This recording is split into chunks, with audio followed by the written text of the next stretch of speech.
अलीगढ़ की भूली हुई गलियों में खड़ी थी आहों की हवेली, एक ऐसी हवेली जो कहानियों में लिपटी हुई थी। वहां के लोग मानते थे कि हवा उसकी टूटी खिड़कियों से राज फुसफुसाती है। उसकी दीवारें, जो दशकों की बारिश से खराब हो चुकी थीं, दूसरी मंजिल पर एक बंद कमरा छुपाए हुए थी। दरवाजा एक लेजेंडरी पीतल के ताले से बंद था, जिसे 70 साल से खोला नहीं गया था। किसी को उसकी चाबी याद नहीं थी और कोई उसे छेड़ने की हिम्मत भी नहीं करता था। अंधेरी रातों में पड़ोसियों ने हल्की आवाजें सुनाई देने की बात कही, जैसे कागज सरसराने की, लगातार खुरचने की और कभी कभी एक उदास आह की। हवेली का रहस्य एक लोकल लोक कथा बन गया था, जिससे बच्चे डरते थे और टीन्स हिम्मत दिखाते थे। फिर भी ताला अछूता रहा, एक ऐसे अतीत का प्रतीक जिसे कोई डिस्टर्बेंस नहीं करना चाहता था। लेकिन बदलाव आ रहा था। फुसफुसाहटें लॉ के कानों तक पहुंच चुकी थीं। हवेली के राज को दशकों में पहली बार चैलेंज किया जाने वाला था। आहों की हवेली अब चुप रहने को तैयार नहीं थी, उसकी कहानी सुनाने के लिए तैयार थी। और इस तरह इन्वेस्टिगेशन शुरू हुई। इंस्पेक्टर मौसमी देव को केस फाइल मिली, एक अनयूजुअल रिपोर्ट जिसमें एक बंद कमरे से मिस्टीरियस आवाजों का जिक्र था। ज्यादातर लोग इसे अंधविश्वास मानकर डिसमिस कर देते, लेकिन मौसमी अलग थी। वह वहां भी पैटर्न्स देखती थी जहां दूसरों को क्योस दिखता था। 70 साल पुराने मिस्ट्री ने उसे क्यूरियस कर दिया। हवेली पहुंचकर उसने उसकी डिकेइंग ग्रैंडियर और उस फेमस दरवाजे को देखा जिस पर जंग लगा ताला था। मौसमी मानती थी कि हर चीज एक कहानी कहती है। स्क्रैचेस, डेंट्स, रस्ट, सब क्लूज थे। उसने ताले की जांच की, उसे अपना पहला विटनेस मानते हुए। उसकी टीम ने एरिया को कॉर्डन ऑफ कर दिया। उनकी प्रेजेंस हवेली की चुप्पी से बिल्कुल अलग थी। वह ताला तोड़ने नहीं आई थी, बल्कि यह सुनने आई थी कि ताला क्या कहना चाहता है। इन्वेस्टिगेशन ताले की साइलेंट गवाही से शुरू हुई। मौसमी की इंस्टिंक्ट्स ने उसे बताया कि सच्चाई डिटेल्स में छिपी है। हवेली की लेजेंड अब रियलिटी से मिलने वाली थी। उसने अपने टूल्स तैयार किए, अतीत को उजागर करने के लिए तैयार। ताला पुराना और प्राउड अपने राज खोलने वाला था। पहला कदम, समय की भाषा को समझना। हर सांस के साथ मिस्ट्री गहराता जा रहा था। मौसमी ने मैग्निफिकेशन के नीचे ताले की जांच की। चाबी का छेद क्रिसेंट शेप था, कस्टम मेड, जो दौलत और सीक्रेसी का संकेत था। 2 तरह के स्क्रैचेस ने उसका ध्यान खींचा, पुराने हेजिटेंट निशान और नए ज्यादा शार्प निशान। पुराने निशान से पता चलता था कि किसी ने कभी चाबी से जद्दोजहद की होगी। नए निशान हाल ही में लॉकपिकिंग की कोशिश की ओर इशारा करते थे। तैलीय रेजिड्यू और डिस्टर्ब्ड धूल से पता चला कि किसी ने ताले को लुब्रिकेट और टैंपर करने की कोशिश की थी। ताले पर धूल दरवाजे की तुलना में कम जमी हुई थी, जैसे कि हाल ही में वाइब्रेशन से डिस्टर्ब हुई हो। स्थानीय लोगों द्वारा बताई गई हल्की रिदमिक आवाजें एविडेंस से मेल खाती थी। यह अब सिर्फ एक लेजेंड नहीं थी, यह एक एक्टिव क्राइम सीन था। ताला अपनी कहानी बता रहा था और मौसमी सुन रही थी।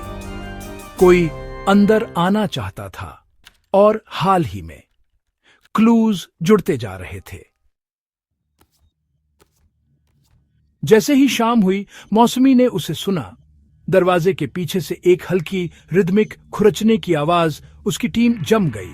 लेजेंड्स अचानक रियल लगने लगी। मौसमी ने अपना कान दरवाजे पर लगाया। आवाज मैकेनिकल, मेथोडिकल थी, कोई जानवर नहीं, कोई भूत नहीं। कुछ डिलिबरेट खुरचने की आवाज रुकी, कागज सरसराने की आवाज आई, फिर दोबारा शुरू हो गई। उसने आवाजें रिकॉर्ड की। खुरचने की, सरसराने की एक हल्की थड। बार बार साइकिल्स में कमरा सील था, खिड़कियां बोर्डेड थीं, ताला टूटा नहीं था। अंदर हलचल कैसे हो सकती थी? मिस्ट्री गहरा गया।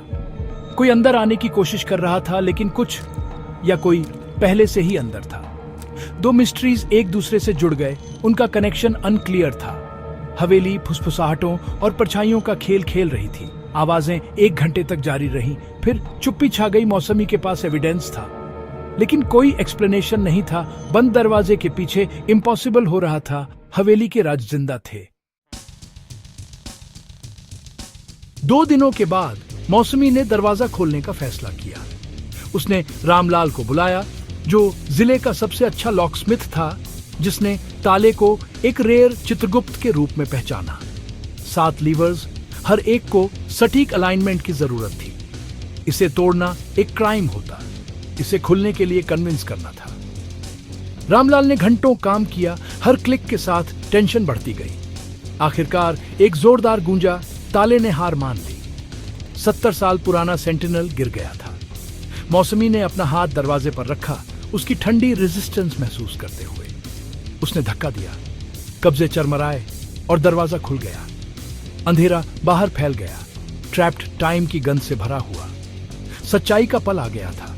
कमरे के राज अब खुलने वाले थे। टीम ने अंदर जो कुछ था उसके लिए खुद को तैयार किया। लेजेंड अब रियलिटी से मिलने वाली थी। ताले की कहानी खत्म हो गई थी। कमरे की कहानी तो बस शुरू हो रही थी। हवा एंटिसिपेशन से भरी हुई थी। अतीत रोशनी में आने वाला था। हवेली की चुप्पी आखिरकार टूट गई थी। इन्वेस्टिगेशन उसके दिल में घुस गई। कमरा लगभग खाली था। कोई फर्नीचर नहीं, कोई ट्रेजर नहीं, बस धूल और चुप्पी। बीच में लूपिंग ट्रैक्स ने धूल को डिस्टर्ब कर रखा था। एक वाइंड अप टॉय माउस वहीं पड़ा था। उसकी चाबी अभी भी बाहर निकली हुई थी। मौसमी को खुरचने की आवाज का सोर्स समझ में आया। वह खिलौना चलते हुए अपनी चाबी घसीट रहा था। पास में पुराने कागजों का एक ढेर हाल ही में शफल्ड किया गया था। मौसमी ने उनकी जांच की। उर्दू में लिखे पत्र, डायरी के पन्ने जो उम्र के साथ ब्रिटल हो गए थे। कमरा सील था, खिड़कियां बोर्डेड थी, कोई और एग्जिट नहीं था। फिर भी कोई हाल ही में यहां आया था। एकमात्र क्लू, छत में एक छोटा लगभग इनविजिबल ट्रैपडोर। मिस्ट्री बदल गया। कोई सील हुए कमरे में कैसे घुसा? जवाब ऊपर था, दरवाजे के पीछे नहीं। कागज कहानी का दिल थे। कमरा शब्दों से भरा था, भूतों से नहीं। अतीत पढ़ने के लिए इंतजार कर रहा था। इन्वेस्टिगेशन को अपनी आवाज मिल गई थी। लैब में पत्रों और डायरी से एक दुखद प्रेम कहानी का पता चला। जमीला, हवेली के मालिक की बेटी, और फरीद, एक कवि, पार्टीशन से पहले चुपके से प्यार करते थे। उसका भाई राशिद, जेलस और क्रूर, उनके अफेयर का पता चला। उसने जमीला को कमरे में बंद कर दिया। उनके पिता से कहा कि वह भाग गई है। कमरा सील कर दिया गया। जमीला की डायरी ने उसकी निराशा को क्रॉनिकल किया। राशिद उसे चिढ़ाता रहा, उसे एक दंगे में फरीद की मौत के बारे में बताता रहा जिसे उसने भड़काने में मदद की थी। जमीला ने कसम खाई कि उसकी कहानी उसके साथ नहीं मरेगी। उसकी आखिरी एंट्री, इस हवेली को तब तक शांति नहीं मिलेगी जब तक मेरी आवाज नहीं सुनी जाती। उसके बाद चुप्पी। सच्चाई 70 साल तक छिपी रही थी। पत्र और डायरी उसकी एकमात्र विरासत थे।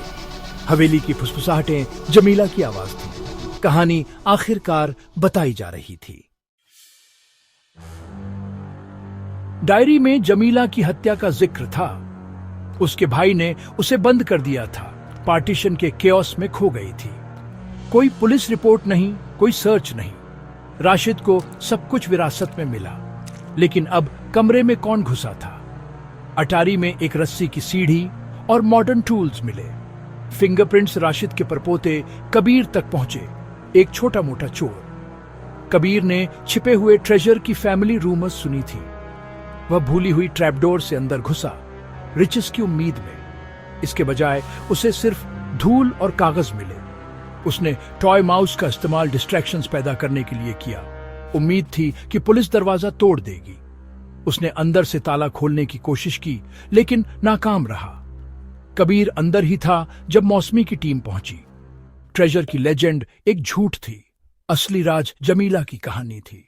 अतीत आखिरकार वर्तमान से मिल गया था। कबीर ने कन्फेशन किया। उसका क्राइम सिर्फ ब्रेकिंग एंड एंटरिंग का था, लेकिन अपनी लालच में उसने राशिद के कहीं ज्यादा डार्क क्राइम को उजागर कर दिया। जमीला की डायरी पब्लिक हुई, जिससे राशिद की रेप्यूटेशन शैटर्ड हो गई। हवेली का नाम बदलकर जमीला की हवेली कर दिया गया, उसकी खामोश आवाज को एक मेमोरियल के तौर पर। मौसमी अब धूप से भरे कमरे में खड़ी थी। धूल साफ हो गई थी, फुसफुसाहटें चली गई थी। ताला एविडेंस के तौर पर प्रिजर्व्ड एक कहानी की रक्षा कर रहा था, ट्रेजर की नहीं। हवेली की शांति बहाल हो गई क्योंकि उसकी सच्चाई आखिरकार बताई गई। केस बंद हो गया, लेकिन मौसमी के लिए यह एक रिमाइंडर था। सच्चाई एक बंद दरवाजे के पीछे दशकों तक इंतजार कर सकती है। अलीगढ़ की हवेली आखिरकार शांत थी। जमीला की आवाज 70 साल बाद सुनी गई थी। लेजेंड खत्म हो गई थी, कहानी पता चल गई थी। हवेली की आहें न्याय का गीत बन गई थी। अतीत ने बात की थी और वर्तमान ने सुना था। फुसफुसाहटें आखिरकार शांत थीं।